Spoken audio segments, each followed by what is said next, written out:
host of Timcast, Tim Pool, joins me now. Tim, we're awaiting Erica Kirk's remarks, which should be incredibly emotional and extremely powerful.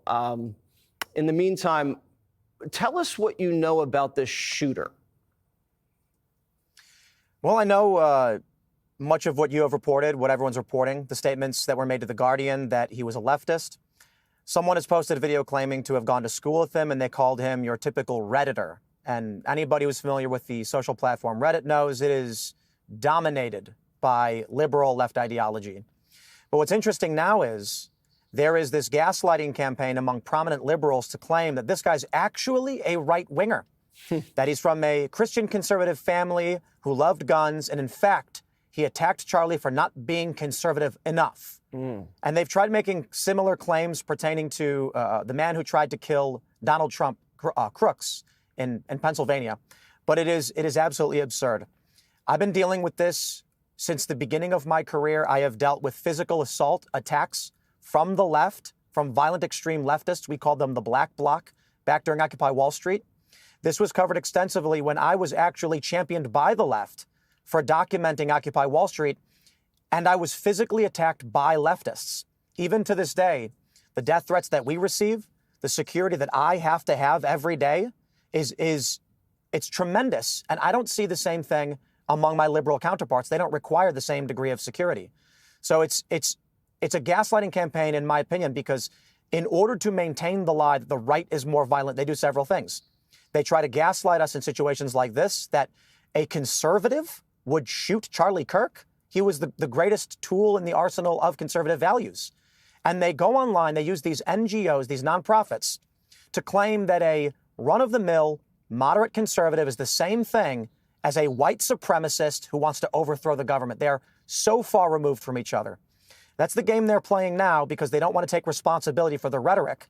The rhetoric they say every day when they accuse us of being Nazis or fascists or far right. They say this so that, as you've already pointed out, when the violence happens, no one likes a Nazi, right? But let me add this.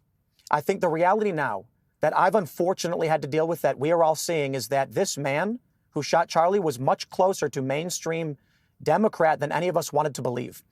I woke up to posts on Instagram from people that I thought were my friends that I have known for years. And mind you, they're liberal, but I always considered them to be moderate liberals, not particularly active. And they're posting messages saying Charlie deserved it. He got the world he wanted.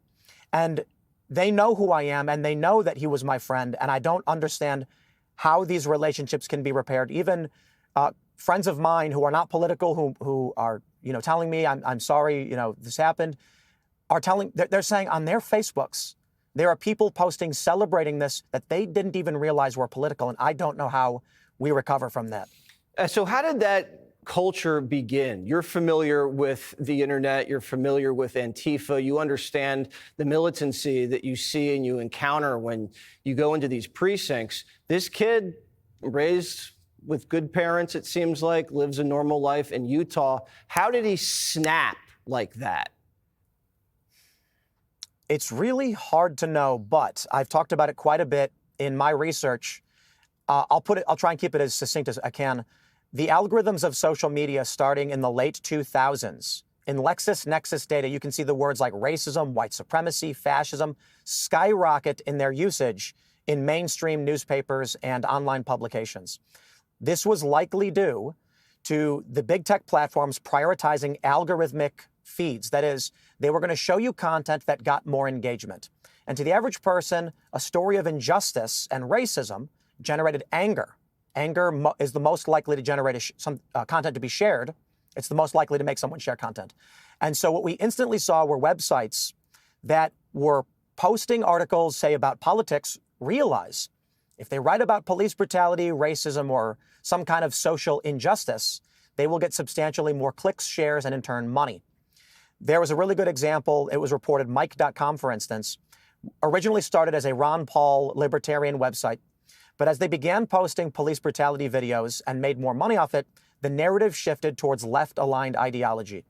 Now, what do you think happens to a young man who is 13 years old on Facebook or on one of these other platforms, and the algorithm is showing them nothing but social injustice, leftist ideology, and they may be normal, They may be in a Christian conservative family, but every day they open their apps, whatever platform they be using, they see nothing over and over again. Racism, white supremacy, racism, over and over. And they see these messages from Democrats saying, we can't tolerate this, we can't let them win.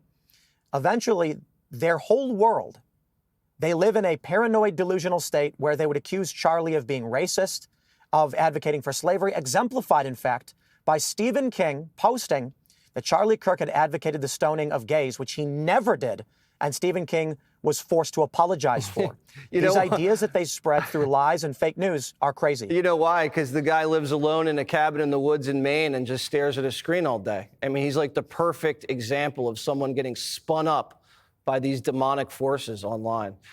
That's very interesting analysis. Thank you so much. This is even a more challenging issue than I even understood. We appreciate it, Tim. Thanks for having me. I appreciate it. Click here to subscribe to the Fox News YouTube page to catch our hottest interviews and most compelling analysis. You won't get it anywhere else.